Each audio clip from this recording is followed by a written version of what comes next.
Retour sur le plateau de TV Finance. La Bourse de Paris vient tout juste d'ouvrir cette séance, une séance qui démarre en baisse, moins 1,82%.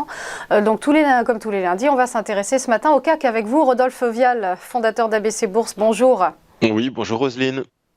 Alors on le disait à l'instant, une forte baisse pour l'indice parisien, c'est la suite de la correction de vendredi dernier. Et cette chute qui était conséquente déjà, vendredi, près de moins 2%. Exactement, et en fait, les marchés ont fait totalement fi de la victoire d'Emmanuel Macron à l'élection présidentielle française. Ça montre bien que les événements nationaux n'ont pas beaucoup de prise sur les bourses. En tout cas, ce scénario qui était très largement anticipé par les derniers sondages d'opinion n'a pas du tout marqué les investisseurs qui restent centrés sur d'autres préoccupations. Alors certes, on éloigne le risque d'une fragmentation politique en Europe, donc c'est la continuité. Donc voilà, on passe à autre chose et on regarde notamment l'Asie. L'Asie a commencé du mauvais pied ce matin avec des baisses assez marquées, 1,90% par exemple à Tokyo sur le Nikkei, et même chose en Chine, etc. Donc une indécision qui est toujours liée à la période qu'on traverse et ces dossiers dont on parle tous les jours depuis plusieurs semaines maintenant, ils sont toujours très présents. En premier lieu, on a l'inflation qui continue, notamment sur l'énergie et les denrées alimentaires, même si on a un petit coup de frein sur le pétrole. Enfin, on reste quand même toujours dans cette logique. On a le resserrement monétaire, donc qui découle directement de l'inflation, et notamment la Fed qui a déjà commencé. Et les dernières déclarations du président de la Fed vont d'ailleurs dans une hausse, dans le sens de la poursuite de cette hausse, et notamment un demi-point qui sera attendu pour la prochaine fois.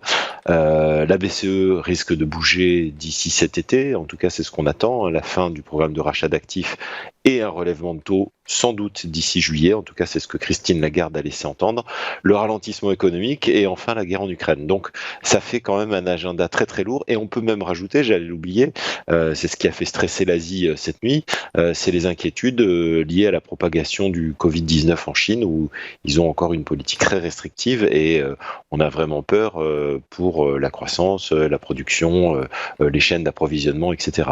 Donc ça fait beaucoup de lourdeur sur les marchés, et qui n'en avait pas réellement besoin.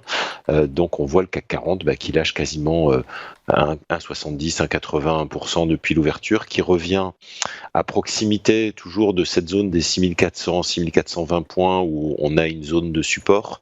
Alors peut-être que maintenant, cette semaine, on n'a pas énormément de stats, c'est peut-être la microéconomie qui va reprendre là-dessus, et notamment les sociétés, puisqu'on rentre vraiment de plein pied dans la saison des publications.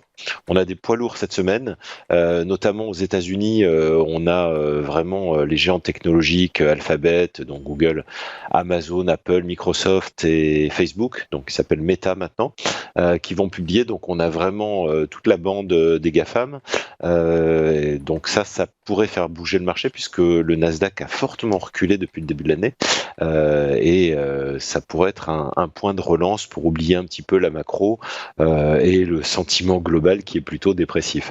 Voilà, en France aussi ça publie, on a eu Vivendi et Bolloré qui ont publié ce matin, donc l'agenda reste assez tonique du côté des sociétés, et c'est peut-être de là que viendra le salut. Mais bon, pour l'instant, le CAC 40 se cherche, il vient tester cette zone des 6400 points, on a un petit support, donc l'espoir est encore permis tant qu'on ne l'a pas cassé à la baisse, mais c'est vraiment un niveau à surveiller pour éviter une accélération sur les 6100, qui est un scénario qui n'est pas du tout exclu à court terme, compte tenu de la fébrilité du marché. Merci beaucoup Rodolphe Vial pour votre premier décryptage. À suivre, après une courte pause, quelles valeurs vont se distinguer aujourd'hui? Eh bien, vous saurez tout avec les Market Movers.